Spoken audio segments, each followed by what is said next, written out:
Na-try nyo na bang tanungin yung sarili nyo, no? Why am I here? Bakit ako nandito? What am I here for? Ano ba yung purpose ko? Ano ba yung role ko sa buhay na to? In God, there are no accidents.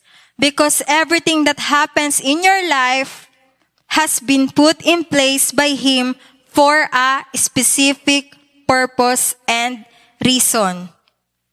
Hindi lang nagkataon na nandyan ka sa trabahong yan. Hindi lang nagkataon na dyan ka nag-aaral, nandyang school ka. Hindi lang nagkataon na nakasama ka sa mga kaibigan na meron ka, nandun ka sa circle nila. Hindi lang din nagkataon na nandun ka nakapabilang sa pamilya na meron ka ngayon. You come to know God's true purpose when you begin to walk the path He has prepared for you.